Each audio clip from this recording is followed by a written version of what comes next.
બંદર શાળામાં પસંદગી થઈ અને એ પ્રસંગે ઉપસ્થિત આપણા લોકલાડીલા ધારાસભ્ય શ્રી ભગવાનજીભાઈ કરગઠિયા, અહીં શહેર ભાજપ પ્રમુખ અને મારા મિત્ર મંથનભાઈ ડાભી, અમારા ટીપીઓ શ્રી બંભાણા સાહેબ, શૈક્ષિક સંઘના પ્રમુખ જયદીપભાઈ, ઉત્કર્ષ મંડળના પ્રમુખ વિજયભાઈ, રણજીતભાઈ ઉપપ્રમુખ શ્રી તાલુકા પંચાયત માળિયાહાટીના, બીઆરસી રાજેશભાઈ, ખારવા સમાજના પટેલ શ્રી હરિભાઈ,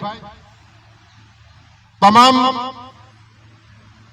નગરપાલિકાના સદસ્યો શ્રી, મસ્ત મહેમાનો, એસએમસીના સભ્યો શ્રી અને બંદર શાળાના અને પેટા શાળાના મારા શિક્ષક અને ભાઈ બહેનો અને મારા બાળકો, એક પેટ કે માँ के नाम આપણા વડાપ્રધાન નરેન્દ્ર મોદી સાહેબે શરૂઆત કરી અને વિશ્વને એક નવો રસ્તો બતાવ્યો.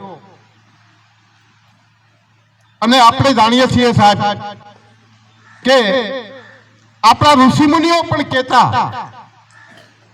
કે ઝાડ છે ને એ માણસને જન્મથી મૃત્યુ સુધી આપણને સહાયક બને છે. તો આપણા યશસ્વી વડાપ્રધાન નરેન્દ્ર સાહેબ મોદીએ આ વૃક્ષ કેવું સરસ એક અભિયાન ચલાવી અને આપણને નવો રસ્તો સીંધો અને વિશ્વને કીધું કે સાહેબ અત્યારે મેઇન સમસ્યા જો હોય વિશ્વની તો ગ્લોબલ વોર્મિંગ,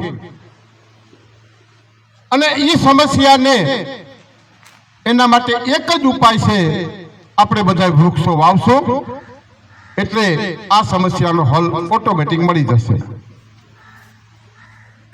વિશેષ સમય નહીં લેતા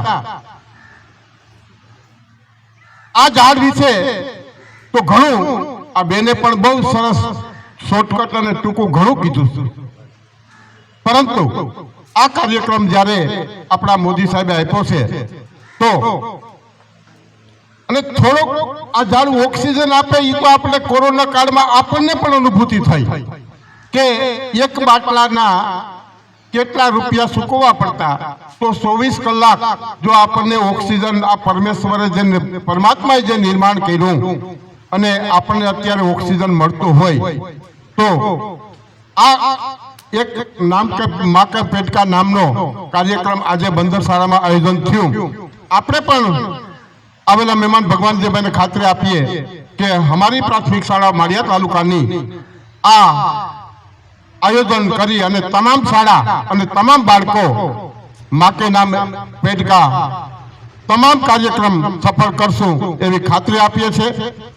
આજે તકે અમને બોલાવી અને બે શબ્દો બોલવાની જે તક આપી છે એ બંદર શાળા અને ગામના એસએમસી સભ્યો અને આયોજકોનો શિક્ષક પરિવાર માળિયા વતી આભાર માનું છું. જય હિન્દ, જય ભારત, ભારત માતા કી જય. ખૂબ સુંદર અમીરભાઈ. ત્યારબાદ આપણી વચ્ચે તાલુકા પ્રાથમિક શિક્ષણ અધિકારી શ્રી ભંભાણા સાહેબ પણ આપણી વચ્ચે છે, તો ભંભાણા સાહેબને પણ વિનંતી કરું કે આવો અને પ્રાસંગિક ઉદ્બોધન આપે. ભંભાણા સાહેબ. નમસ્કાર. એક પેડ માँ के नाम તાલુકા કક્ષાના આજના કાર્યક્રમમાં ઉપસ્થિત આપણા ધારાસભ્ય શ્રી ભગવાનજીભાઈ, શહેર ભાજપ પ્રમુખ અને આ વિસ્તારના કોર્પોરેટર ભાઈ શ્રી મંથનભાઈ, તાલુકા પંચાયતના ઉપપ્રમુખ શ્રી રણજીતભાઈ, આપણા પ્રાથમિક શિક્ષક સંઘના પ્રમુખ ભાઈ શ્રી અમીરભાઈ, શૈક્ષિક સંઘના પ્રમુખ ભાઈ શ્રી જયદીપભાઈ, ઉત્કર્ષ મંડળના પ્રમુખ ભાઈ શ્રી વિજયભાઈ, આપણા બીઆરસી કોઓર્ડિનેટર શ્રી, મારા સાથી મિત્ર અને આ વિસ્તારના કેળવણી નિરીક્ષક ભાઈ શ્રી હર્ષિભાઈ ડોડિયા સાહેબ, ઉપસ્થિત આ વિસ્તારના ખારવા સમાજના પટેલ શ્રી, માજી પટેલ શ્રી, આગેવાનો શ્રી, એસએમસીના સદસ્યશ્રીઓ, તમામ શિક્ષક મિત્રો અને નાના નાના ભૂલકાઓ મિત્રો, એક પેડ માં કે નામ આપણા યશસ્વી વડાપ્રધાન અને વિઝનરી વડાપ્રધાન, એને ઘણા સમય પહેલા જરૂરિયાત શેની ઊભી થવાની છે એવી દીર્ઘદ્રષ્ટિ જો કોઈ વડાપ્રધાન સેવતા હોય તો હાલના આપણા પ્રધાનમંત્રી શ્રી મોદી સાહેબ સ્વચ્છતા અભિયાન લઈ લો કે અન્ય ઘણા બધા એવા કાર્યક્રમો છે કે આવનારા વર્ષોમાં એની જરૂરિયાત ઊભી થવાની હોય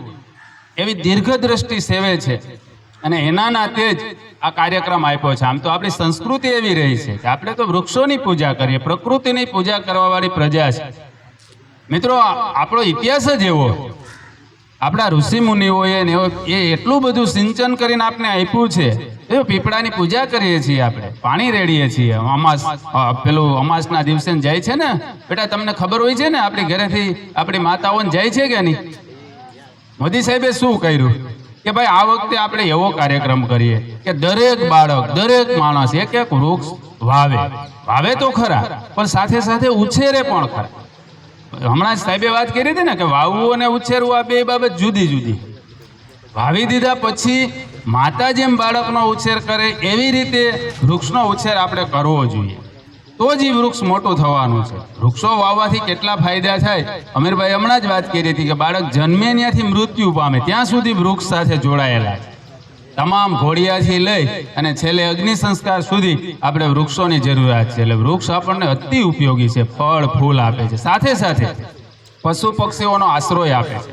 મિત્રો, તમને હમણાં જ ખબર હોય, આપણે છાપામાં વાંચ્યું હોય તો ખ્યાલ હશે કે આ વખતે સૌથી વધારે વરસાદ ક્યાં પડ્યો છે? તમે જોયું છે? જ્યાં વધારે વૃક્ષોનું વાવેતર થયું છે એવા વિસ્તારોમાં વરસાદ પણ વધારે થયો છે. તો વરસાદ માટે પણ વૃક્ષો જરૂરી છે. આપણા પર્યાવરણને બચાવવું, ગ્લોબલ વોર્મિંગનું જે કારણ છે એ વધારે વૃક્ષો વાવવા જ પડશે.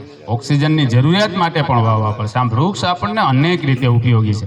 મિત્રો, તમે છઠ્ઠું, 7મું, 8મું ધોરણ ભણતા જે આપણા વિદ્યાર્થીઓ છે ને ખબર છે, ચિપકો આંદોલન આજથી કેટલાય વર્ષો પહેલા મધ્યપ્રદેશ અને રાજસ્થાન, છત્તીસગઢમાં આવા આંદોલનો થયા. એના બાળકો છે, એના માણસો છે, જંગલને કપાતું અટકાવવા માટે એ વૃક્ષોને બાથ ભરી જાય અને કાપવા નથી દેતા. હમણાં જ ભાઈ વાત કરતા હતા ને કે કોઈ વૃક્ષને અડે, કોઈ ડાળીને અડે તો મને કોકે અડ્યા છે, મને કોકે સ્પર્શ કર્યો છે એવો અહેસાસ થાય. તો ત્યાંના માણસોએ આવા આંદોલનો કરી અને વૃક્ષોને કાપતા અટકાવ્યા છે. એટલું જ નહીં, આ દરિયાકાંઠો આગળ વધે છે ને એને રોકી રાખવા માટે, એ પાણીને રોકી રાખવા માટે વૃક્ષો જરૂરી છે. આમ વૃક્ષો આપણા જીવનમાં અતિ જરૂરી છે, આવનારી પેઢી માટે જરૂરી છે. તો વધારેમાં વધારે વૃક્ષો વવાય એવો આ કાર્યક્રમનો હેતુ છે. મને શ્રદ્ધા અને વિશ્વાસ છે કે સમગ્ર તાલુકામાં આ કાર્યક્રમથી એવો મેસેજ જાય, આપણા તમામ બાળકો વૃક્ષો વાવે, વૃક્ષો ઉછેરે અને વધારેમાં વધારે આપણો તાલુકો છે ગ્રીન તાલુકો બને.